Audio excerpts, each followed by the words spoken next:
Hello friends, जय हिंद, वंदे मातरम। Welcome back to our YouTube channel. Friends, आज हम बात करेंगे एक रॉकेट लॉन्चर की जिसका नाम है पिनाका LRGR 120। और 120 यहाँ पे जो लिखा हुआ है ये है उसकी जो रेंज है उसको दिखा रहा है यहाँ पे, यानी कि इसका जो दूरी है वो लगभग 120 किलोमीटर तक इसकी जो मारक क्षमता है वो है। आज हम इसके विषय में बात करेंगे और इसमें ये भी मैं आपको बताने वाला हूँ कि ये भारत ने स्वयं ही यानी कि पूर्णतः अपने आप ही इसको निर्मित किया है, बाहर से किसी भी प्रकार का जो सहयोग है वो नहीं लिया गया है।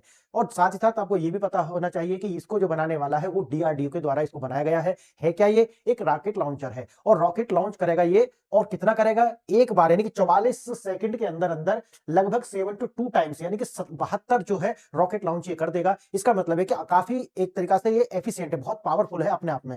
अब देखते हैं इसको थोड़ा विस्तार से देखेंगे है क्या ये। जैसा कि मैंने आपको बताया इसका नाम है Pinaka multi barrel rocket launcher, और आज मैं इसमें आपको ये भी बताने वाला हूं कि ये किस प्रकार से इसकी जो फर्स्ट पीढ़ी थी उसमें क्या था, अनगाइडेड था, फिर ये दोबारा से सेमी गाइडेड आया, और अभी जो ये है ये पूरी तरीके से फुल गाइडेड है और स्वतः ही भारत के द्वारा ही खुद बनाया गया है। और साथ ही साथ आपको इससे ये भी पता चलेगा कि भारत में आत्मनिर्भरता एक नारा नहीं है बल्कि जमीन पर साकार और रूप लेता हुआ एक अभियान भी है।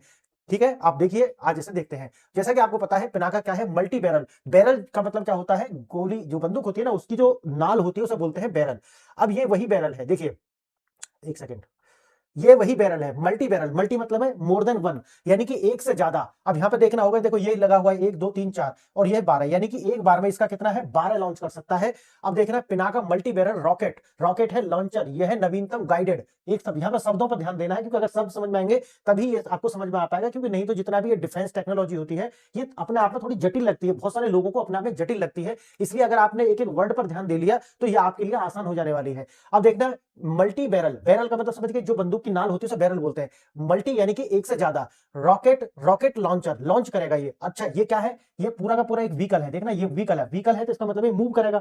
मूव करने से होगा क्या कि जो दुश्मन देश है वो इसको ट्रैक एंड टारगेट नहीं कर पाएगा आसानी से, यह है इसका जो मतलब है। अब देखना, इसका क्या है, ये बढ़ी हुई रेंज, मिसाइल जैसी सटीकता और जबरदस्त मारक क्षमता के साथ भारतीय सेना में एक महत्वपूर्ण सामरिक जो बढ़त है ये भारत की सेना को प्रदान करता है। क्योंकि दूरी अब कितनी हो गई है इसकी, 120 किलोमीटर। ये लगभग 45 किलोमीटर से शुरुआत की है इसने, यानी कि जो इसकी फर्स्ट जनरेशन थी वो 120 यानी कि लगभग 45 किलोमीटर थी। फिर दोबारा जो सेकंड जनरेशन थी वो लगभग 75 किलोमीटर तक की थी, और जो इसकी थर्ड जनरेशन थी वो 90 किलोमीटर की थी, और जो अभी ये फोर्थ जनरेशन है ये 120 किलोमीटर तक का है। तो इस तरीका से, लेकिन वही ऑपरेटिंग सिस्टम भी अलग अलग था कि जो पहली वाली जो थी वो अनगाइडेड थी, यानी कि फायर एंड फॉरगेट, एक बार छोड़ो और फिर भूल जाओ, आपके पास कुछ नहीं है। दोबारा में जो आएगा वो भी क्या थी, एक तरीका से अनगाइडेड ही थी, लेकिन डिस्टेंस ज्यादा हो गई थी, दूरी बढ़ा दी।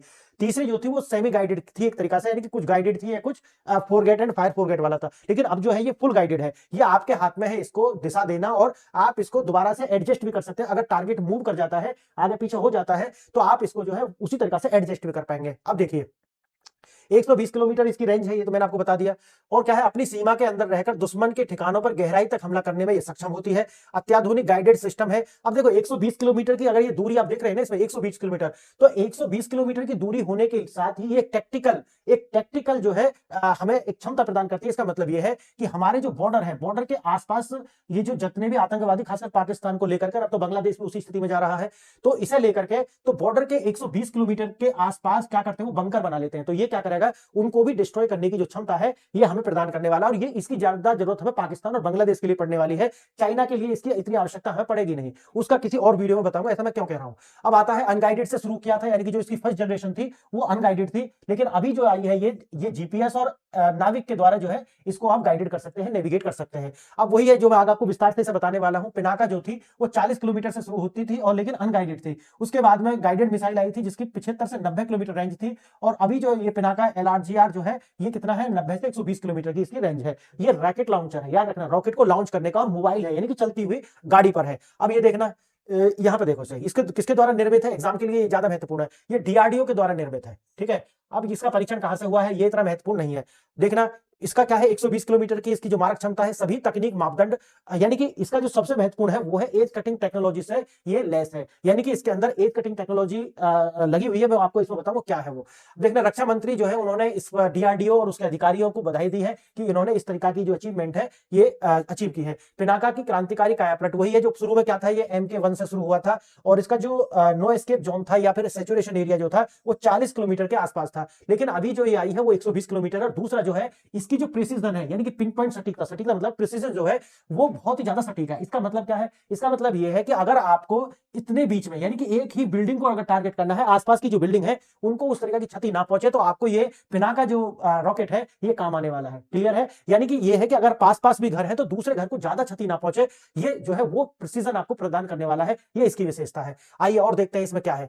इसमें आप देखेंगे कि ये रॉकेट जो है क्वाजी मिसाइल तक गाइडेड सिस्टम तकनीक यानी कि क्वाजी मिसाइल, क्वाजी मिसाइल यानी कि पूर्णतः मिसाइल नहीं है, क्वाजी यानी कि उसका हाफ पार्ट। अगर ये मिसाइल पूरी तरीके से होता है तो जहां पर ये गिरेगा बेशक प्रिसीजन ज्यादा हो सकता है, लेकिन आसपास जो इसका कोलेटरल डैमेज है वो ज्यादा होगा, इनके आसपास का एरिया भी प्रभावित होने वाला है। लेकिन ये क्यों बनाया है ऐसा, उसके पीछे मैंने आपको बताया कि हो सकता है कि किसी भी जो पास पास जो घर होते हैं वहां पे भी इसको हमें टारगेट करना पड़ जाए, जो भी आतंकवादियों के घर है पाकिस्तान का और बांग्लादेश का, ये आने वाले समय में हमें करना होगा ही।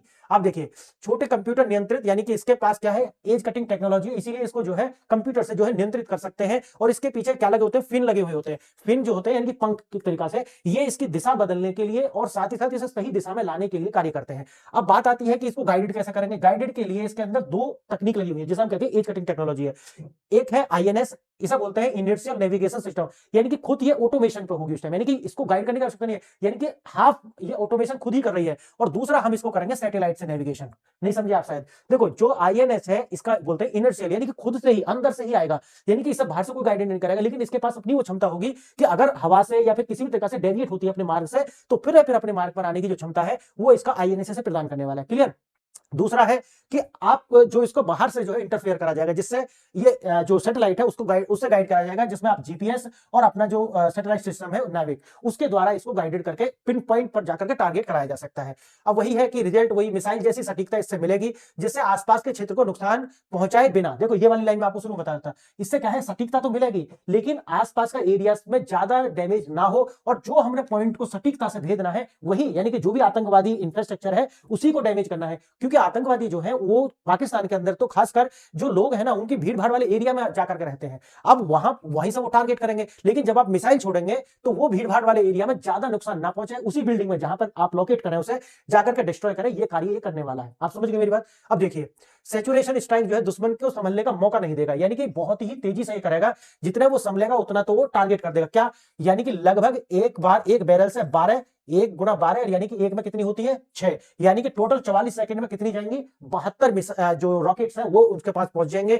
और 44 सेकंड में जो 12 से रॉकेट दागने की क्षमता, और इसी तरीका से 6 है उसमें 12 6 72, यानी कि 6 है, यानी कि 44 सेकंड में 12 और इसी तरीका के 6 लॉन्चर है, तो टोटल कितने हो गए 72 रॉकेट। ये आपको कितनी जल्दी से आप बच ही नहीं पाओगे, क्योंकि नो एस्केप जोन जो है वो भी इसका अच्छा खासा है, लगभग कितना है 3 साढ़े 3 4 किलोमीटर आप मान के चलिए। तो इसका नो एस्केप जोन जो है एनईजेड वो कितना है 4 किलोमीटर है, यानी कि अगर जहां ये गिरेगा वहां से आप 4 किलोमीटर के एरिया में भागने की जो है कोशिश नहीं कर सकते। क्लियर? अब देखिए युद्ध क्षेत्र के हर चुनौती के लिए तैयार, जैसे गतिशीलता इसके अंदर है, मोबिलिटी, इसका मतलब है कि जो रॉकेट लॉन्चर है ये गतिशील है, तो इसको ट्रैक करके उसको डिस्ट्रॉय नहीं कर सकते कि भाई जहां से मिसाइल आई है अगर दुश्मन देश उसको लॉक करने के बाद दोबारा से अपनी मिसाइल उसको डिस्ट्रॉय करने के लिए छोड़ेगा तो ये आगे बढ़ चुका होगा उतनी देर में। क्लियर? अब देखिए स्वचालन ऑटोमेशन है, जो मैंने आईएनएस बताया है, आईएनएस से इसका क्या है वो ऑटोमेटेड फायर कंट्रोल सिस्टम इसके पास आ जाता है। और एक जो मैंने आपको बताया इंटीग्रेशन है, यानी कि एडवांस रेडार और 360 डिग्री निगरानी सिस्टम के साथ इसको जोड़ा गया है, जिससे इसको टारगेट करना और उसको जो है डिस्ट्रॉय करना और भी ज्यादा मुश्किल हो जाता है, इसको पकड़ पाना बहुत ज्यादा मुश्किल हो जाता है। अब यही आता है बहुउपयोगी क्या है, इसकी क्या क्या उपयोग है। एंटी टैंक माइंस, यानी कि कहीं पर क्या होते हैं कि माइंस बिछा दी जाती हैं, तो एक तो उन एंटी टैंक माइंस जो है दुश्मन के टैंकों और बख्तरबंद वाहनों को रोकने और नष्ट करने के लिए इसका प्रयोग कर सकते हैं। एंटी पर्सनल बम, यानी कि पैदल सेना और खुले में मौजूद लक्ष्यों के खुला प्रभावी जो है उसको नष्ट करने में। हाई एक्सप्लोरेसिव, यानी कि जो एक्सप्लोरेसिव होते हैं उन बंकरों, कमांड सेंटर और मजबूत ठिकानों को जो है ध्वस्त करने में इसका प्रयोग जो है हो सकता है। पिनाका की विकास यात्रा क्या रही है, जो शुरू से मैंने आपको बताई है। सबसे पहले MK1 आई थी, ठीक, ये कारगिल के समय में इसका उपयोग हुआ, और 37 से यानी कि 40 किलोमीटर तक की इसकी जो है मारक क्षमता रही थी उस टाइम पे, अनगाइडेड थी। फिर दोबारा से आती है यानी कि सेकंड एनहांस्ड, यानी कि बढ़ा हुआ जो वर्जन है इसका वो आता है, जो कि 45 से 60 किलोमीटर की रेंज है और अनगाइडेड है। उसके बाद आता है इसका तीसरा जिसे हम बोलते हैं गाइडेड पिनाका, इसकी 75 से 90 किलोमीटर की रेंज है और ये सेमी गाइडेड है। और उसके बाद आता है ये पिनाका LRGR 120, ये जो है पूरी तरीके से गाइडेड है और एज कटिंग टेक्नोलॉजी से लैस है, जो मैंने आपको शुरू में बताया है। अब क्या आता है, राष्ट्रीय सुरक्षा का जो नया कवच है ये उसे प्रदान करने वाला है। सीमा पर प्रभुत्व जो है, हमें ये डोमिनेंस ऑन द बॉर्डर जो है ये हमें प्रदान करने वाला है। क्यों? क्योंकि जैसा मैंने आपको बताया कि बंकर जो बनाए जाते हैं, हमारे जो आतंकवादी होते हैं वो हमारे बॉर्डर के आसपास बंकर बना करके रहते हैं और वहीं से घुसपैठ कराते हैं, तो उनको जो है पिन पॉइंट तरीका से, सटीक तरीका से नष्ट करने में ये काम करेगा।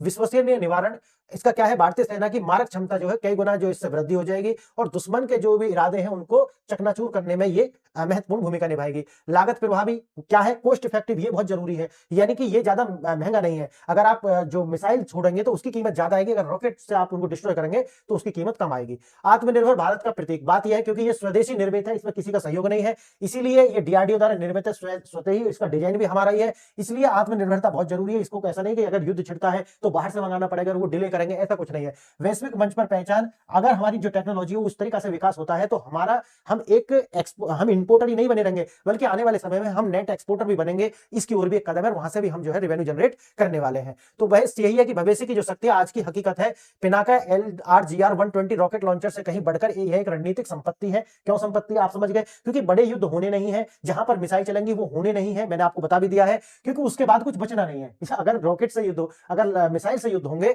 तो सारी की सारी जो मिसाइल होती है, अगर युद्ध होता है तो वो क्या करती है, परमाणु हथियार ले जाने में जो वार हेड की फॉर्म में कैपेबल होती है, तो उसके बाद कुछ बचना नहीं है। अब चाइना से हमारा युद्ध कभी होना नहीं है, वैसे जो कोल्ड वार है वो लगातार चलेगा। बात आती है पाकिस्तान की, तो वहां से कभी भी हमारे ऊपर परमाणु हथियार का हमला या हम उनके ऊपर नहीं करेंगे, लेकिन जितनी भी टेक्निकल जो इस तरह के जो लॉन्चर्स हैं, टेक्निकल जो मिसाइल्स हैं, जिसमें आपको पढ़ाया था पिरले, इस तरीका के जो सोफिस्टिकेटेड जो वीपन्स है उनका प्रयोग होगा, पाकिस्तान के विरुद्ध भी होगा और बांग्लादेश के विरुद्ध भी होने वाला है। तो बस यही है कि ये हमारी जो हमारा जो अपना एक सिक्योरिटी है उसको मजबूत करेगा, और ये दो देशों के लिए बहुत जरूरी, क्योंकि दोनों के दोनों प्रॉक्सीज हैं, ये अमेरिका के प्रॉक्सीज हैं और ये चाइना के भी प्रॉक्सीज हैं, समझ गए, क्योंकि इनका अपने पास कुछ नहीं है, आतंकवाद फैला करके भारत को डिस्टर्ब करके ही रेवेन्यू जनरेट करना है इनको। इसीलिए जो है इनके खिलाफ हमें इस तरह के जो सोफिस्टिकेटेड जो हथियार है उनकी आवश्यकता पड़ेगी, और वो भारत आसानी से निर्माण कर रहा है। बाकी चाइना के लिए अलग से मैंने वीडियो बनाई थी कि चाइना को जो भी उनकी मिसाइल्स है उनके एवज में हमने दूसरी मिसाइल डेवलप की हुई है, ये सिर्फ और सिर्फ डिटरेंस के लिए होती है, ये कभी वो भी प्रयोग नहीं करेंगे, भारत भी इसका प्रयोग कभी भी उनके खिलाफ होने वाला नहीं है, क्योंकि होगा तो फिर कुछ भी शेष बचने वाला नहीं है। तो आप बताइए लेक्चर आपको कैसा लगा, अगर ये लेक्चर आपको अच्छा लगा तो वीडियो को लाइक कीजिए, शेयर कीजिए और सब्सक्राइब कीजिए, अपने दोस्तों से भी कराइए, और कमेंट करना ना भूलें, क्योंकि अगर आप कमेंट करते हैं तो इससे रीच बढ़ती है। तो अगर कोई आपको इसमें लगता है कि मुझे कुछ और ऐड ऑन करना है, इसमें कुछ और इंप्रूवमेंट करना है, तो वो भी आप लिखिए कि सर आप ये इंप्रूव करेंगे तो और भी ज्यादा अच्छा लगेगा।